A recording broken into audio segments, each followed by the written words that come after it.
Well, good evening, y'all. Uncle Frank here. Let's talk today, once again, about Donald Trump, our president, duly elected with the number of electoral votes needed to become president. Okay, there's no argument about it. He beat Hillary Clinton and he's president. So it is what it is. Now, let's look at Donald Trump and what is going, I believe, is his future in the White House. His first 100 days just passed. And despite his merry, rosy picture, it wasn't really a good 100 days. Really, the only successful thing he did was to get Gorsuch onto the Supreme Court. Now, we can argue, and I will, that the man should never have been up there. That was Obama's pick, and the Republicans fucked him out of it, and that was wrong. But you know, what's done is done. We can argue about it all day. It's over. The man's on the Supreme Court. We can argue, well, they had to change the rules. Well, they're allowed to do it, and Democrats have done it too. Thank God they can't do that to pass laws only for nominees for different things. So, let's look at Trump. He can't be happy. He ain't got shit done, really. Now, according to the polls, his base are still firmly supporting him. They love him for the most part. The problem was, and is, that that's not anywhere near even half of America. His base is in the minority. Let's look at where he's at right now. He is at his most powerful. He has control of the Senate. He has control of the House. He is the president. Yet, he has found himself stymied and roadblocked at every turn by the press,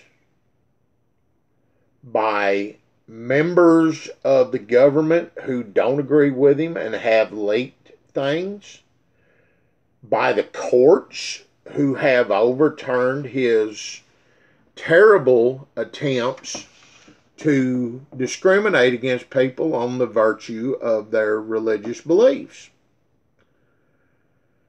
He's been stymied by his own party members in Congress who have basically said, we never wanted this son of a bitch in here to start with, and we don't go along with what he wants.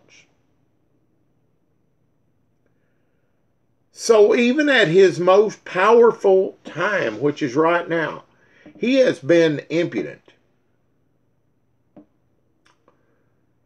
So, it doesn't surprise me that in an interview he stated, I miss my old life. You know, this wasn't what I thought it was going to be. Well, no, it's not what you thought it would be. You thought it was going to be like one of your fucking businesses or like your TV show where you're the big honcho and everything goes the way you want it to go or you hit the door. You're all powerful and you make all the decisions and you answer to no one. Well, guess what, Slick? It don't work that way. It ain't never worked that way. So, he's a little disappointed. Well, the thing is, if he's disappointed now, how disappointed is he going to be in a little over a year and a half when I'm almost willing to bet that the Democrats take control of the Senate, if not the House. I'm certain they're going to take the Senate. It won't be, but it may be with 50 Democratic senators. But the thing is, there's one or two, Bernie Sanders being one, independent senators. So they will have control, which means he won't steamroll any more nominees through there. And I'm pretty sure Ruth Ginsburg is going to hold off on any retirement unless she unless she dies.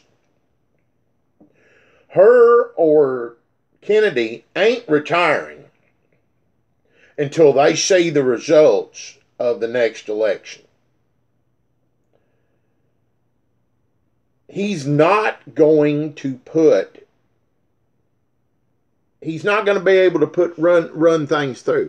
And without control of Congress, his life will be completely miserable. And he's not going to get anything done. And by then, his base support will start melting away. They will see Trump for what he is, an actor, someone who completely fooled them, a egotistical megalomaniac, self-centered, who simply wanted to add President of the United States to his fucking resume. And they will begin to melt away. And they will start looking for another Republican to support in 2020.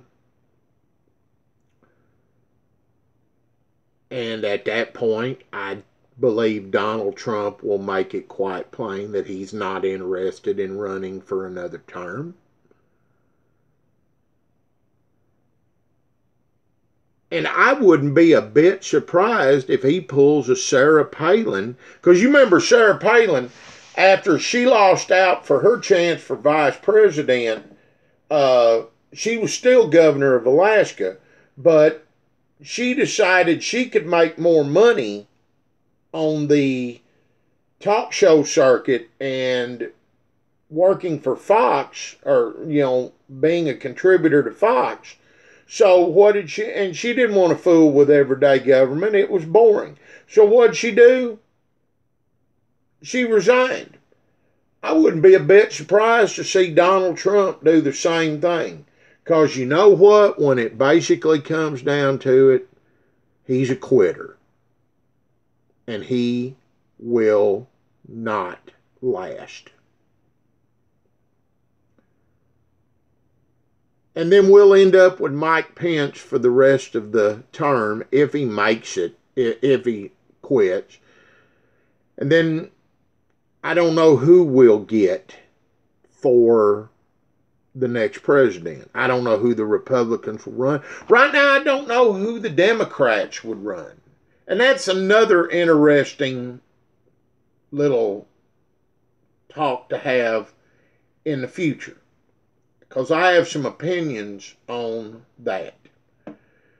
Of course I do. I have a fucking opinion on everything. It is what it is.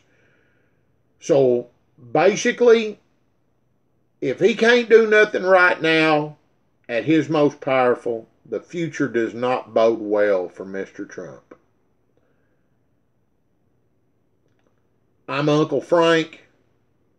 This is my view. This is the Redneck Truth. Y'all have a great day, and God bless.